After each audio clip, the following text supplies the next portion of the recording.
کہ زنگورہ داور کے ساتھ مل کر ہمارے خلاف کچھ کر سکتا ہے۔ کیا مطلب؟ میں سمجھ نہیں سکی۔ زنگورہ واپس آ گیا ہے اور وہ اس وقت کمرے کی طرف ہی آ رہا ہے، لانی نے کہا۔ روپالی داور کو اس ہال سے دوسرے کمرے میں لے آئی۔ یہ کمرہ بھی بہت خوبصورتی سے سجا ہوا تھا۔ یہاں ایسا محسوس ہوتا تھا جیسے اس کوٹھی کے مکینوں کے لیے دولت کی کوئی اہمیت نہ ہو۔ ان لوگوں نے دنیا بھر کی آسائشات شاید اسی کوٹھی میں اکٹھی کر لی تھیں۔ ہاں بتاؤ، مجھے اس فلم میں کیا کرنا ہوگا؟ داور نے صوفے پر بیٹھتے ہوئے کہا۔ روپالی اس کے سامنے بے چینی سے ٹہل رہی تھی۔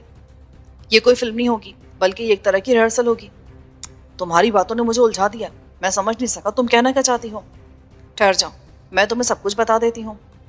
روپالی اس کے سامنے والے صوفے پر بیٹھ گئی جس کے ہتھے پر ایک گھنٹی لگی تھی۔ اس نے گھنٹی بجائی، کمرے کا دروازہ کھلا اور ایک آدمی اندر آیا۔ کچھ پینا پسند کرو گے؟ کیوں نہیں، بہت دیر سے طلب محسوس ہو رہی ہے۔ روپالی نے اس آدمی سے کچھ کہا تو وہ بڑے مؤدب انداز میں الٹے قدموں چلتا کمرے سے باہر چلا گیا۔ میں نیپال کی رہنے والی ہوں۔ داور چونک پڑا۔ صومالی بھی نیپال کی تھی، ان دونوں کا آپس میں کوئی تعلق بھی ہو سکتا تھا، ان کے نام بھی ملتے جلتے تھے۔ اس نے سوچا کہ وہ روپالی سے صومالی کا تذکرہ کرے، لیکن پھر خاموش ہو گیا۔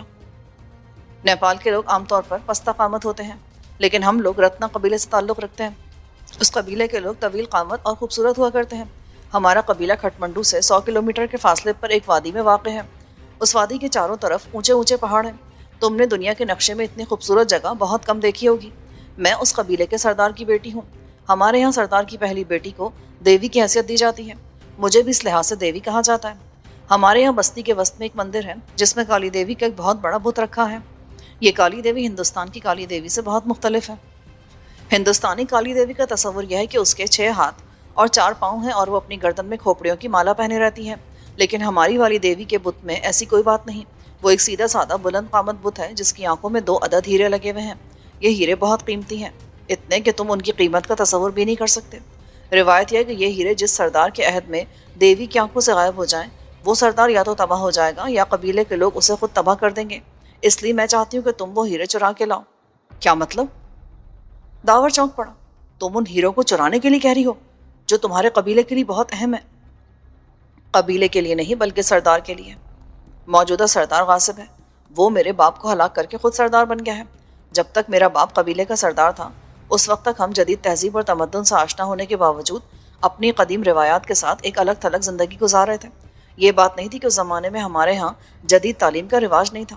ہم میں سے اکثر نے اعلیٰ تعلیم حاصل کی، لیکن اس کے ساتھ ہی ہم قدیم روایات کی پاسداری بھی کیا کرتے۔ لیکن اس سردار نے برسر اقتدار آنے کے بعد ہماری روایات کی دھجیاں بکھیر کے رکھ دیں۔ اس نے غیر ملکیوں کو اپنے متر بنا لیا۔ یہ غیر ملکی یورپی باشندے ہیں، لالچی، خود غرض اور بے رحم۔ موجودہ سردار نے اپنی زمین کی عزت ان کے ہاتھوں میں فروخت کر دی ہے۔ انتہا یہ ہوئی کہ اس نے دیوی کے مندر کی نگہبانی بھی ان غیر ملکیوں کے سپرد کر دی، اور وہی لوگ آج کل مندر کے ٹھیکیدار بنے ہیں۔ انہوں نے مندر کی نگرانی اپنے ہاتھوں میں لے لی ہے۔ میری سمجھ میں نہیں آیا کہ ان غیر ملکیوں کو تمہارے سردار سے یا تمہارے سردار کو ان لوگوں سے کیا فائدہ حاصل ہوتا ہے؟ بات یہ کہ ہمارے علاقے میں یورینیم پایا جاتا ہے۔ ایک طرح سے تم اسے ایک خود مختار علاقہ بھی کہہ سکتے ہو۔ وہاں پائی جانے والی معدنیات کو حکومت سے کوئی تعلق نہیں ہوا کرتا۔ وہ یورپی یورینیم کی لالچ میں وہاں آئے اور انہوں نے غاصب آدمی کو مدد دے کر رتنا گری کا حکمران بنا دیا۔ اس غاصب نے اس کے بدلے انہیں بہت سی مراد دے رکھی ہیں، جن میں مندر کی نگہبانی کے علاوہ یورینیم کی کھدائی بھی شامل ہے، جبکہ ان لوگوں نے سردار کو دولت دی ہے، لڑکیاں دی ہیں۔ سردار کی یہ دولت غیر ملکی بینکوں میں محفوظ ہے۔ یوں سمجھ لو کہ اس نے دولت کی خاطر اپنی زمین کا سودا کر دیا۔ تمہاری داستان بہت دلچسپ ہے، میں سمجھ گیا۔ تم کیا کہنا چاہتی ہو؟ ہاں، میرا منصوبہ یہی کہ کسی طرح ان ہیروں کو چرا لیا جائے۔ روایت کے مطابق سردار پر آفت آ جائے گی، اگر کوئی آفت نہ بھی آئی تب بھی قبیلے والے اسے نہیں چھوڑیں گے۔ اس طرح سردار ہمارے راستے سے ہٹ جائے گا۔ پلان تو اچھا ہے، لیکن اس پلان سے فلم کی شوٹنگ کا کیا تعلق؟ کیا تم مجھے کسی فلم کمپنی کے ہمراہ وہاں بھیجنا چاہتی ہو؟ روپالی نے جواب دینا چاہا، لیکن اسی وقت دروازے پر دستک ہوئی اور ایک وردی پوش ٹرے لیے کمرے میں آ گیا۔ ٹرے میں اعلیٰ شراب کی بوتلیں اور گلاس رکھے تھے۔ روپالی کے اشارے پر اس نے وہ ٹرے داور کے سامنے رکھی اور واپس چلا گیا۔ داور نے اپنے لیے گلاس میں تھوڑی سی شراب انڈیل لی۔ نہیں، تمہیں کسی فلم کمپنی کے ساتھ وہاں نہیں پہنچنا، بلکہ تمہاری خاطر رتنا گری کو یہاں اٹھا کر لے کر آنا ہے۔ میں سمجھا نہیں، تم کہنا کیا چاہتی ہو؟ دیکھو، میرے پاس دولت کی کوئی کمی نہیں ہے۔ میرا باپ ایک تقریباً خود مختار ریاست کا حکمران تھا۔ اس کے علاوہ اپنے قبیلے میں خود میری حیثیت بھی ایک دیوی جیسی ہے۔ میرے باپ نے ہندوستان کے کئی بینکوں میں میرے لیے کثیر رقم جمع کرا رکھی ہے۔ اس کے علاوہ میرے بہت سے جانصار یہاں موجود ہیں۔ تم نے میرے ارد گرد جن لوگوں کو دیکھا ہے ان کا تعلق میرے قبیلے سے ہے، اور یہ وہ لوگ ہیں جو میرے ایک اشارے پر اپنی جانیں قربان کر سکتے ہیں۔ اگر تم چاہو تو میں اس کا عملی مظاہرہ کروا سکتی ہوں۔ وہ مظاہرہ کیسا ہوگا؟ تم کسی کے ہاتھ میں خنجر یا پستول دے دو، اور جب میں اس سے کہوں گی کہ دیوی کے حکم پر مر جاؤ تو وہ اسی سمے خودکشی کر لے گا۔ اوہ، یہ تو جانثاری کا بہت اعلیٰ مظاہرہ ہوگا، لیکن مجھے اس سے کوئی انٹرسٹ نہیں ہے۔ بس مجھے یہ معلوم ہوگا کہ تمہارے پاس دولت بھی ہے اور تمہارے وسائل بھی بہت ہیں۔ اب آگے بولو۔ میں نے اپنے وسائل اور دولت سے کام لے کر بمبئی سے کچھ فاصلے پر ایک چھوٹا سا رتنا گری آباد کر دیا ہے۔ کیا؟ ہاں، وہ ایک مصنوعی بستی ہے، اور اس بستی کے درمیان میں نے اسی انداز کا ایک مندر تعمیر کروایا ہے جیسا مندر اصلی رتنا گری میں موجود ہے، اور اس مندر کے اندر کالی دیوی کا بالکل ویسا ہی بت رکھا گیا ہے جیسا بت اصل مندر میں ہے، اور اس بت کی آنکھوں میں ہیرے رکھ دیے گئے ہیں۔ یہ اور بات کہ وہ ہیرے زیادہ قیمتی نہیں ہیں۔ اس کے علاوہ اس مندر کے حفاظتی اقدامات بالکل ویسے ہی ہیں جیسے اصل مندر کے ہیں۔ دیکھو داور، میں کسی قسم کا خطرہ مول نہیں لینا چاہتی، اس لیے میں نے سارا کارخانہ تعمیر کیا ہے۔ میں چاہتی ہوں کہ اس مہم کو سر کرنے کے لیے جاؤ تو ناکام واپس نہ ہو۔ تم سے پہلے 2 آدمیوں کو اس نقلی رتنا گری کے مندر کی طرف میں بھیج چکی ہوں، پر وہ ناکام ہو گئے۔ تمہیں بھی اب اس مصنوعی بستی کے مندر میں جا کر دیوی کے بت سے وہ نقلی ہیرے چرانے ہیں۔ تم اسے ایک طرح کی ریہرسل سمجھ سکتے ہو۔ اگر تم اس میں سفل ہوگا تو پھر تمہیں اصل بستی کی طرف بھیج دیا جائے گا۔ بہت ہی شاندار، تم نے واقعی ایک لاجواب منصوبہ بنایا ہے۔ میں تمہارے ذہن کی داد دیتا ہوں۔ یہ میری زندگی اور موت کا مسئلہ ہے۔ تمہاری کامیابی میری کامیابی ہے، اور تمہاری ناکامی میری ناکامی۔ میں اس لیے کسی قسم کا خطرہ مول نہیں لینا چاہتی۔ اور ہاں، میں نے شوٹنگ کی بات بھی غلط نہیں کی تھی۔ اس مصنوعی بستی میں جگہ جگہ خفیہ کیمرے لگے ہیں جو تمہاری ہر حرکت کی تصویر کشی کریں گے۔ اس کے بعد وہ فلم میرے پاس پہنچا دی جائے گی۔ میں اسے دیکھ کر اندازہ لگاؤں گی کہ تم میں کتنی ذہانت اور بہادری چھپی ہوئی ہے۔ دیکھو مس روپالی، داور خشک لہجے میں بولا، میرے کام کرنے کا طریقہ کچھ اور ہے۔ اگر تم اپنے قبیلے کی دیوی ہو تو میری اہمیت بھی کسی سے کم نہیں۔ میں اپنے میدان کا بادشاہ ہوں۔ میں نے آج تک کسی کے کہنے پر کچھ نہیں کیا۔ جو کچھ کیا اپنی من مرضی سے کیا۔ لیکن تمہاری یہ کہانی اتنی دلچسپ ہے کہ اس نے میرے تجسس کو ابھار دیا ہے۔ میں اپنے شوق کی خاطر اس مہم میں حصہ ضرور لوں گا۔ اس کے علاوہ تم نے 10 لاکھ روپوں کی بات کی ہے جو میری ضرورت ہے۔ میں ویسے بھی کاروباری قسم کا آدمی ہوں، جہاں رقم ملتی ہے اس طرف جاتا ہوں۔ لیکن تمہاری مہم پر جانے سے پہلے میں اس شہر میں اپنے کچھ کام نمٹانا چاہتا ہوں۔ اس کے بعد میں تمہاری طرف دھیان دوں گا۔ کیا تم مجھے یہ بتا سکتے ہو کہ تمہیں یہاں کون سے کام نمٹانے ہیں؟ داور اسے سب کچھ نہیں بتا سکتا تھا۔ اس کے سامنے اس وقت کئی مسائل تھے۔ اس کے باپ کو کچھ لوگ اپنے ساتھ لے گئے تھے۔ اسے ان لوگوں سے کوئی دلچسپی نہیں تھی۔ وہ اپنے حساب کتاب کے لیے اپنے باپ سے ملنا چاہتا تھا۔ اس کے علاوہ اسے ریڈ سرکل کی مدام اور لانی کے بھید کا بھی پتہ چلانا تھا کہ وہ لوگ اس سے کیا کام لینا چاہتے تھے۔ دوسری طرف زنگورا بھی اس کے راستے میں آ گیا تھا۔ اس نے ایسے قبیلے کی خبر سنائی تھی جس کا سردار کوبرا ہوا کرتا تھا، اور اس کے مطابق موجودہ کوبرا داوری تھا۔ پھر سب سے بڑی بات یہ تھی کہ عبدل اور سلیم غائب ہو گئے تھے۔ وہ انہیں تلاش کے بغیر کہیں نہیں جا سکتا تھا۔ بمبئی آنے کے بعد اسے الجھنوں نے اس طرح گھیرا کہ وہ مینا اور سیٹھ دھرم داس کی طرف بھی دھیان نہ دے پایا۔ اسے نہیں معلوم تھا کہ مینا کہاں ہے، اس کے ساتھ کیا گزری ہے، دھرم داس نے اس کے ساتھ کیا سلوک کیا ہے۔ یہ سب کچھ اسے معلوم نہیں تھا، اور اب اس روپالی کا قصہ کھڑا ہو گیا تھا۔ اس کی پیشکش نے داور کو سوچنے پر مجبور کر دیا۔ 10 لاکھ بہت بڑی رقم تھی۔ وہ اسے حاصل کرنے کے لیے نیپال جا سکتا تھا، لیکن وہاں جانے سے پہلے کم از کم اسے عبدل اور سلیم کو تلاش کر لینا تھا۔ کیا بات ہے؟ تم خاموش کیوں ہو گئے؟ کیا سوچنے لگے؟ میرا بھائی اور دوست اس فلیٹ سے نہ جانے کہاں غائب ہو گئے ہیں جس فلیٹ میں تم نے شیوا کو بھیجا تھا۔ میں انہیں تلاش کرنا چاہتا ہوں۔ اس کے بعد میں تمہارے کام پہ روانہ ہوں گا۔ ویسے ایک بات یاد رکھو کہ تمہارا یہ کام میری مرضی پر منحصر ہوگا۔ تم مجھے زبردستی مجبور نہیں کر سکتی۔ مجھے معلوم ہے، اسی لیے اب تک تم سے درخواست کری ہوں، اور جہاں تک تمہارے بھائی اور دوست کا تعلق ہے تو یہ کوئی اتنی بڑی بات نہیں ہے۔ میں اپنے تمام وسائل ان کی تلاش میں لگا دوں گی، لیکن تمہیں مجھ سے وعدہ کرنا ہوگا کہ ان کا پتہ چلتے ہی تم میرا کام کر دو گے۔ ٹھیک ہے، میں وعدہ کرتا ہوں۔ داور اٹھ کھڑا ہوا، اور اب میں اپنے اسی فلیٹ کی طرف جا رہا ہوں۔ میں تمہارے ساتھ کچھ آدمیوں کو بھیج رہی ہوں۔ تم انہیں اپنے دوست اور بھائی کے بارے میں سب کچھ بتا دینا۔ وہ ایسے لوگ ہیں جو پاتال کی تہہ سے بھی کسی کو بھی تلاش کر کے لا سکتے ہیں۔ زیادہ سے زیادہ 2 دنوں بعد تمہارے بھائی اور دوست کا پتہ چل جائے گا۔ یہ میرا تم سے وعدہ ہے۔ شیلا کی چیخ نے ان دونوں کو حیران کر دیا۔ سب سے پہلے دلاور ہی کسی شیر کی طرح دھاڑتا ہوا صحن کی طرف جھپٹا۔ بلراج بھی اس کے ساتھ تھا۔ شیلا صحن کے گوشے میں سہمی ہوئی کھڑی تھی، اور اس کے ساتھ ایک قوی ہیکل آدمی جس کی گھنی مونچھوں نے اس کے ہونٹوں کو ڈھانپ رکھا تھا، سینہ نکالے کھڑا تھا۔ دلراج کو دیکھ کر وہ آدمی جنونیوں کی طرح ہنسنے لگا۔ پھر شیلا سے مخاطب ہو کر اس نے دلراج کی طرف اشارہ کیا. کیوں؟ اب جھوٹ کھل گیا نا. اپنے یار کے بارے میں کہتی ہے کہ وہ بمبئی سے باہر گیا ہوا ہے اور اسے گھر میں ہی چھپا رکھا ہے. زبان سنبھال کر بات کر گووند، ورنہ زبان کھینچ لوں گا. دلراج غصے سے بولا. ارے جا جا، عورتوں کی طرح گھر میں بیٹھنے والا کیا زبان کھینچے گا؟ میں تو آج سارا حساب کتاب بے باک کرنے آیا ہوں. یہ سب کیا ہے دلراج؟ کون ہے یہ آدمی؟ دلاور نے حیرت سے پوچھا. آپ کمرے میں جائیں مہاراج، یہ معاملہ کچھ اور ہے. شیلا، مہاراج کو کمرے میں لے جا. آئیے مہاراج. شیلا نے کہہ کر دلاور کا ہاتھ تھام لیا. دلاور کو ایسا لگا جیسے اس کی رگوں میں خون دھیرے دھیرے پگھلنا شروع ہو گیا ہے. یہ خون ہاتھ کی رگوں سے ہوتا ہوا اس کے دل تک پہنچا اور بے اختیار اس کی دھڑکنیں تیز ہو گئیں. وہ آدمی بڑی دلچسپ اور طنزیہ نگاہوں سے دلاور کو دیکھنے لگا. کوئی اور موقع ہوتا تو دلاور اس سے بھڑ جاتا، لیکن اس وقت شیلا کا ہاتھ اس کے ہاتھ میں تھا اور یہ موقع بہت دنوں بعد آیا تھا. شیلا اسے اپنے ساتھ کمرے میں لے آئی. آپ چھوڑ دیں مہاراج، آپ کہاں ان چکروں میں پڑیں گے؟ غلطی میری تھی، مجھے اس طرح چیخنا نہیں چاہیے تھا، پر میں کیا کرتی؟ جب وہ اچانک دیوار پھلانگ کر اندر آیا تو میں خود پر قابو نہ رکھ سکی. میں بری طرح ڈر گئی اور میرے کارن آپ بھی پریشان ہو گئے. نہیں نہیں، ایسی بات نہیں ہے. اگر تم مناسب سمجھو تو مجھے بتا دو کہ چکر کیا ہے. کون ہے یہ؟ کیا چاہتا ہے؟ یہ سب حالات کے پھیر ہیں مہاراج. شیلا دھیرے سے بولی. وہ اس وقت بے دہانی میں دلاور کے پاس ہی بیٹھ گئی تھی اور دلاور کی رگوں کا خون اب اس کے دل کے دروازوں پر دستک دے رہا تھا. اسے رہ رہ کر دلراج کی قسمت پر رشک آنے لگا جو ابھی تک اس آدمی سے الجھا ہوا تھا. صحن کی طرف سے دونوں کے بولنے کی آوازیں آ رہی تھیں. تم نے بتایا نہیں، یہ سلسلہ کیا ہے؟ یہ سب قرض کے معاملات ہیں. دلراج نے ایسے بہت سے لوگوں سے قرضہ لے رکھا ہے جو آئے دن اسے تنگ کرتے رہتے ہیں. اس آدمی کا بھی قرض ہے. یہ جب بھی آتا ہے دلراج میرے ذریعے بہانہ کروا دیتا تھا، کہلوا دیتا تھا کہ وہ گھر پر نہیں ہے، لیکن آج یہ آدمی اس طرح چلا آیا. اب کوئی کہاں تک برداشت کر سکتا ہے؟ اوہ، تو یہ بات ہے. کتنا قرضہ ہوگا اس کا؟ سب ملا کر دلراج پر 15-20 ہزار کا قرضہ ہے مہاراج. میری تو راتوں کی نیندیں حرام ہو گئی ہیں.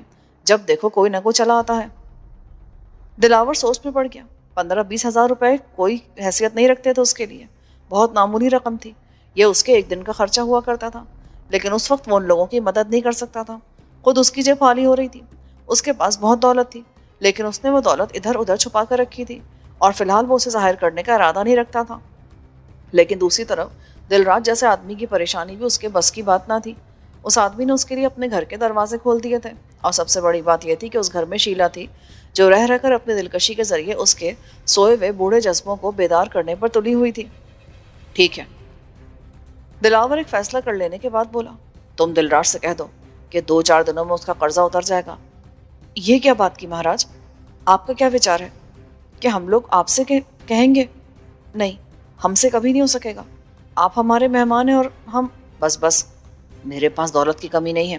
یہ 15-20 ہزار ایسے ہی ہیں جیسے سمندر میں سے 2-4 قطرے نکال لیے جائیں.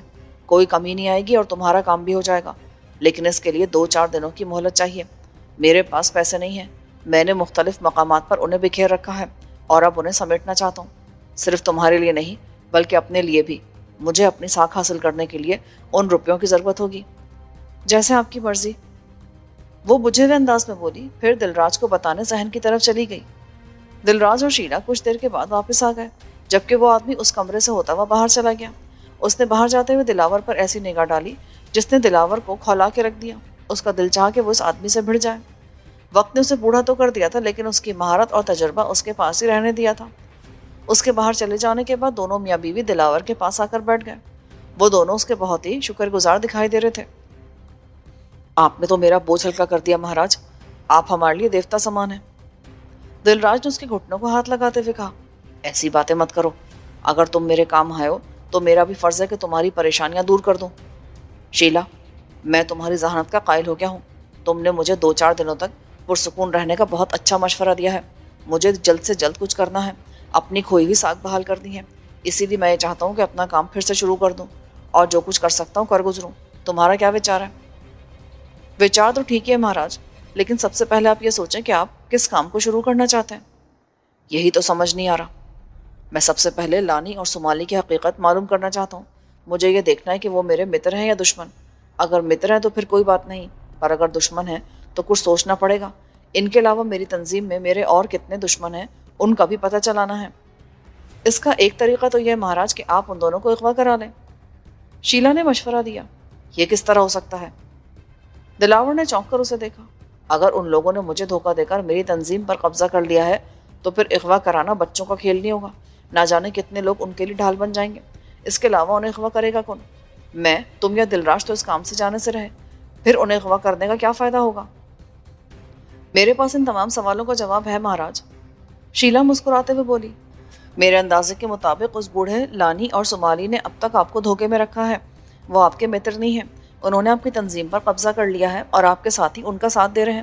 اسی لیے آپ کو بھی اپنے ارد گرد کرائے کے لوگوں کو جمع کر کے ایک نئی تنظیم بنانی ہوگی۔ اس شہر میں ایسے لوگوں کی کمی نہیں جو دولت کی خاطر آگ میں بھی کود سکتے ہیں۔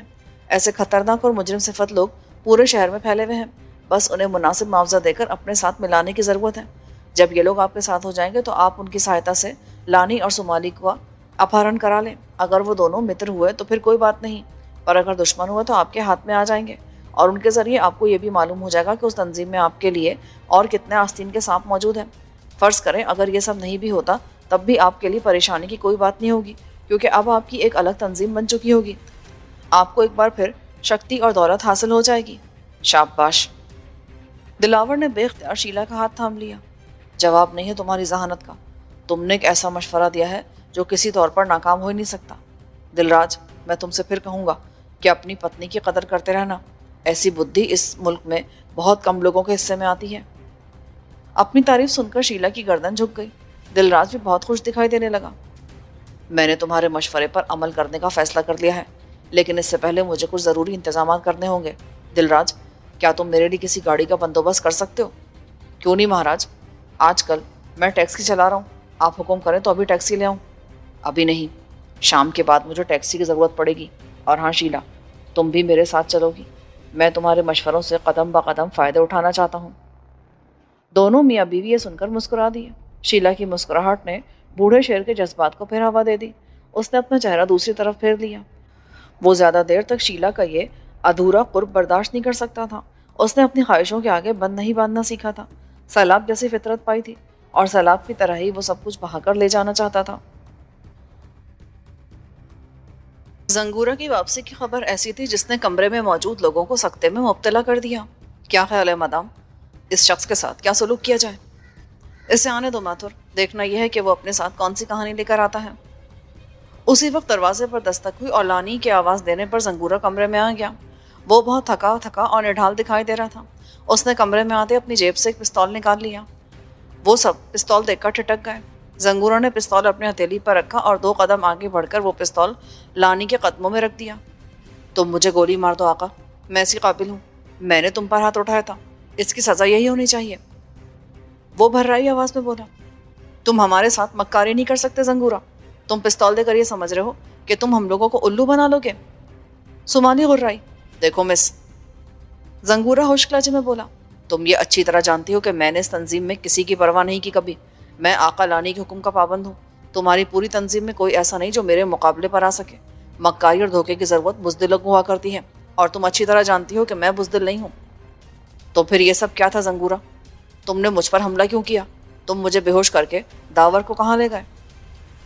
کیا تم میری بات پر یقین کر لو گے آقا؟ تمہیں معلوم ہے کہ میرے ساتھ کیا گزری؟ میں نے تمہارے لیے کوئی برائی نہیں کی، حالانکہ ظاہر یہی ہوتا ہے کہ یہ جھوٹ بول رہا ہے۔ تم مجھے یہ بتاؤ کہ داور کہاں ہے؟ سمالی نے اچانک آگے بڑھ کر زنگورا کا پستول اٹھا کر اس کی طرف رخ کر دیا۔ دیکھو بیبی، میں اس کھلونے سے ڈرنے کا عادی نہیں ہوں، اس لیے بہتر یہی ہے کہ اس پستول کو جہاں سے اٹھایا وہیں رکھ دو۔ اس میں گولیاں بھری ہوئی ہیں، میں ایک ایک کر کے ساری گولیاں تمہارے سینے میں اتار دوں گی۔ میں جانتی ہوں کہ تم داور کو چھپا کے رکھ رہے ہو۔ اگر تم جانتی ہو تو جاؤ اسے تلاش کر لو۔ آقا، مجھے کیا معلوم تھا کہ میں تمہارے پاس آؤں گا تو میرے ساتھ یہ سلوک کیا جائے گا۔ میں تو اپنی صفائی پیش کرنے اور حالات بیان کرنے کے لیے آیا ہوں، لیکن یہاں مجھ پر پستول اٹھا لیا گیا ہے۔ اب تم خود ہی سوچو کہ میں ایسے حالات میں کیا کہہ سکتا ہوں۔ سمالی، بے وقوفی مت کرو، پستول رکھ دو۔ اگر اس نے کچھ کیا ہے تو میرے ساتھ کیا ہے؟ یہ میرا مجرم ہے، اسی لیے میں چاہتا ہوں کہ اس کی بات سن لی جائے۔ پر میں کچھ نہیں سننا چاہتی۔ میں اتنی اندھی نہیں ہوئی ہوں کہ اپنے پرائے کی تمیز نہ کر سکوں۔ تمہاری آنکھیں چندھیا گئی ہیں، تمہیں اندازہ نہیں ہوتا کہ حالات کیا رخ اختیار کر گئے ہیں۔ تم اپنی کوٹری میں آنکھیں بند کیے پڑے رہو۔ داور کا میرے ہاتھ سے نکلنے کا مقصد یہ ہے کہ میں ہار مان لوں، لیکن ایسا نہیں ہوگا۔ میں ہار ماننے کے لیے پیدا نہیں ہوئی۔ پاگل مت بنو لڑکی، رکھ دو پستول۔ تمہارا دماغ خراب ہوتا جا رہا ہے، تم ہر وقت اپنی من مانی کرتی رہتی ہو۔ لانی دھاڑا۔ میں اب بھی وہی کروں گی جو میرا من کہے گا، تم میرے راستے کی دیوار نہیں بن سکو گے، سمالی نے کہا، اور پھر اس نے ماتھر کو اشارہ کیا۔ اس کا اشارہ پاتے ماتھر کمرے سے باہر چلا گیا، جبکہ سمالی نے اب زنگورا کے ساتھ ساتھ لانی کو بھی کور کر لیا تھا۔ اس کی آنکھیں شعلے برسا رہی تھی اور اس کے ہونٹ بھیچے ہوئے تھے۔ تم حکم کرو آقا، میں ابھی اس گستاخ لڑکی کو مزہ چکھا دیتا ہوں۔ تم سے تو میں نمٹ لوں گی، اس وقت میرے ہاتھ صرف داور کی وجہ سے کٹے ہوئے ہیں، مجھے ہر حال میں اس کی ضرورت ہے، اور تم مجھے اس کا پتہ بتاؤ گے؟ زنگورا مذاق اڑانے والے انداز میں مسکرانے لگا۔ اس کی مسکراہٹ سمالی کے لیے آگ پر پیٹرول کی طرح ثابت ہوئی۔ وہ بری طرح بل کھانے لگی۔ ان دونوں کو تہخانے میں لے جا کر بند کر دو۔ اسی وقت ماتھر کچھ آدمیوں کو لے کر کمرے میں آ گیا تو سمالی نے انہیں حکم دیا۔ آنے والوں نے پستول نکال لیے۔ زنگورا کے ہونٹوں پر مسکراہٹ تھی۔ لانی نے امید بھری نظروں سے زنگورا کی طرف دیکھا، پھر سر جھکا کر رہ گیا۔ زنگورا کے نزدیک ان لوگوں کی کوئی حیثیت نہیں تھی۔ وہ اگر چاہتا تو ہتھیاروں کی موجودگی میں مزاحمت کر سکتا تھا، لیکن نہ جانے کیوں وہ بالکل خاموش تھا۔ زنگورا اور لانی کو اسی تہخانے میں بند کر دیا گیا۔ لانی بار بار زنگورا کی طرف ایسے دیکھتا جیسے اسے زنگورا کی خاموشی پر حیرت ہو رہی ہو، لیکن زنگورا کچھ بھی نہیں کر رہا تھا۔ ایسا لگتا تھا جیسے وہ قید ہونے کے لیے یہاں تک آیا ہے۔ ان دونوں کو تہخانے تک لانے کے لیے 6 آدمی ان کے ساتھ آئے تھے۔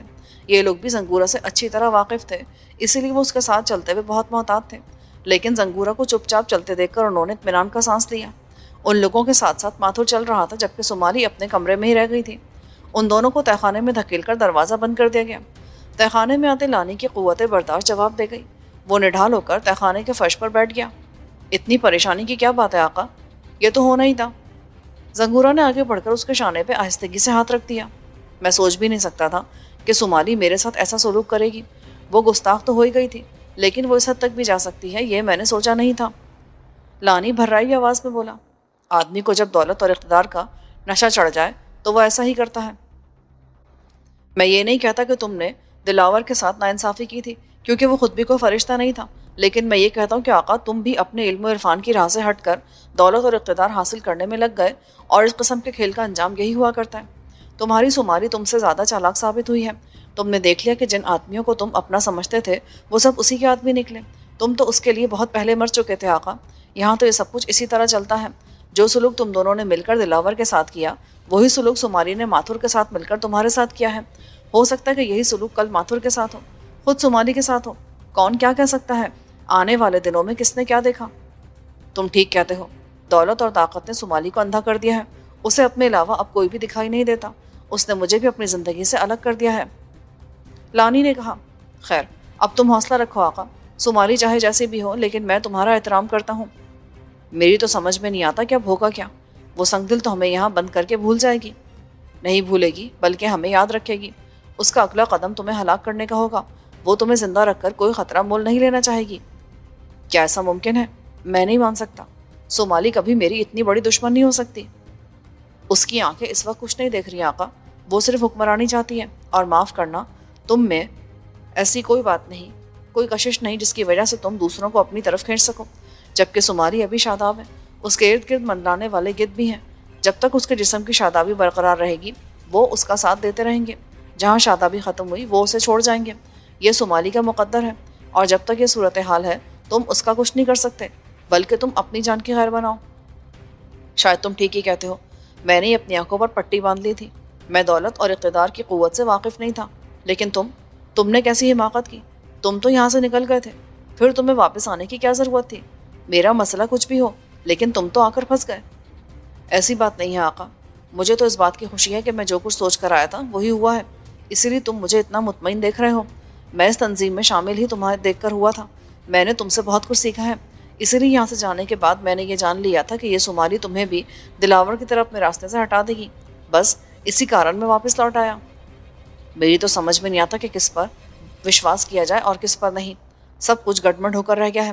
تم مجھ پر حملہ کر کے مجھے بے ہوش کر کے یہاں سے چلے گئے تھے۔ میں نے یہ سمجھ لیا تھا کہ تم نہ جانے کیوں ہمارے خلاف ہو گئے ہو۔ خاص طور پر اس دلاور کے ساتھ تمہارا رویہ حیرت انگیز تھا۔ تم اسے اپنے ساتھ پستول کے زور پر لے گئے تھے، پھر تمہارے کمرے میں وہ تمہارے دوست کی طرح بیٹھا ہوا تھا۔ اس کے بعد تمہارا مجھے بے ہوش کر دینا، داور کا غائب ہو جانا، تمہارا اچانک واپس آ جانا، یہ سب میری سمجھ سے باہر ہے۔ نہ جانے تم چاہتے کیا ہو، اور یہ سب ہو کیا رہا ہے۔ آقا، میں تمہیں سب کچھ سچ بتا دیتا ہوں، کیونکہ میرے پاس سچ بتانے کے سوا کوئی اور راستہ نہیں ہے۔ میں داور کو تمہارے کمرے سے نکال کر لے گیا تھا۔ اس کا کارن یہ تھا کہ اپنے ہندوستان آنے کے کچھ دنوں بعد میں ایک بہت بڑی مصیبت میں پھنس گیا تھا۔ بس یوں سمجھ لو کہ میرے جیون کے دن ختم ہونے والے تھے، لیکن داور نے میری جان بچائی تھی۔ میں نے اسے پہچان لیا۔ میں نہیں چاہتا تھا کہ جس نے میری جان بچائی ہے وہ اس صومالی کے ہاتھوں مارا جائے۔ دوسری طرف تم نے بھی یہ کہہ دیا کہ اسے بچا کر لے آؤ۔ اس سمے میں یہ نہیں جانتا تھا کہ یہ وہی میری جان بچانے والا آدمی ہے، تو میں تو تمہارے حکم کی تعمیل میں گیا تھا اور میں نے اسے صومالی کے آدمیوں سے نکال کر تمہارے کمرے میں پہنچا دیا تھا۔ پھر میں نے اسے پہچان لیا۔